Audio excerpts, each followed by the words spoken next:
हाय दोस्तों, आज हम आपको एक कहानी सुनाने वाले हैं। कहानी सुनकर आपके सोचने का स्टाइल ही बदल जाएगा, ये हम आपको पूरे दावे के साथ बोलते हैं। कहानी के लास्ट में हम आपको कहानी का मॉरल ऑफ द स्टोरी भी बताएंगे, जिसे आप अपनी लाइफ में इम्प्लीमेंट करोगे तो आपकी लाइफ ही चेंज हो जाएगी। तो चलो दोस्तों, स्टार्ट करते हैं कहानी। एक गाँव में एक किसान रहता था। वो दिन रात उसके खेत में काम करता था।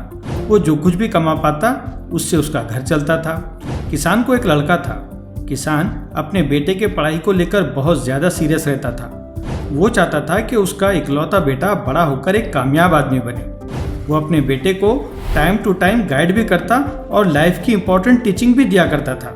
एक दिन की बात है कि वो किसान बीमार पड़ गया और उसे समझ आ गया कि अब उसका आखिरी टाइम आ गया है। उसने अपने बेटे को अपने पास बुलाया और उससे कहा कि ये घड़ी लो। ये घड़ी मुझे तुम्हारे दादाजी ने दी थी। ये घड़ी लगभग 200 साल पुरानी है। किसान का बेटा उस घड़ी को अपने बाप के हाथ से लेता है और पूछता है कि बाबा, आपने ये पुरानी घड़ी मुझे क्यों दी? किसान कहता है कि तुम किसी सुनार की दुकान पर जाओ और उससे कहो कि तुम ये घड़ी उसे बेचना चाहते हो और मुझे वापस आकर बताओ कि सुनार इस घड़ी की क्या कीमत देने को तैयार होता है। लड़का घड़ी को लेकर पास ही की एक सुनार की दुकान पर जाता है। सुनार उस घड़ी को देखता है और कहता है कि मैं इस पुरानी घड़ी के तुम्हें सिर्फ 1000 रुपये दूंगा। लड़का वापस आकर अपने बाप से कहता है कि सुनार इस घड़ी का सिर्फ 1000 रुपये देने को तैयार हुआ है क्योंकि ये घड़ी बहुत पुरानी है। किसान अब अपने बेटे से कहता है कि ठीक है, तुम अब किसी पान की दुकान पर जाओ और उसे ये घड़ी लेने का कहो। पान की दुकान वाला भी वही कहता है कि ये बहुत पुरानी घड़ी है, मैं इस घड़ी के सिर्फ 100 रुपये दूंगा। लड़का वापस आकर पूरा माजरा अपने किसान बाप को बताता है।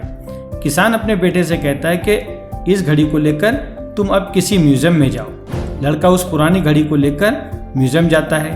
म्यूजियम वाले घड़ी को देखते बराबर बहुत खुश हो जाते हैं। वो कहते हैं कि ये तो बहुत ही प्रीशियस घड़ी है। वो इस घड़ी को परचेस करना चाहते हैं और इस घड़ी के वो 1 लाख रुपए देंगे।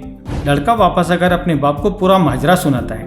पूरी बात सुनने के बाद किसान अपने बेटे से कहता है कि बेटा, मैं तुम्हें जो बात समझाना चाह रहा था, मुझे लगता है कि तुम अब वो बात समझ चुके हो। लोग अगर तुम्हारी इज्जत ना करें या गिरी हुई नज़रों से तुम्हें देखें तो तुम गुस्सा मत हो जाओ, क्योंकि वो लोग तुम्हारी वैल्यू नहीं जानते। हमेशा उन्हीं लोगों के साथ रहो जो तुम्हारी वैल्यू को जानते हैं। ऐसी जगह पर मत रुको जहाँ पर तुम्हारी वैल्यू ना हो।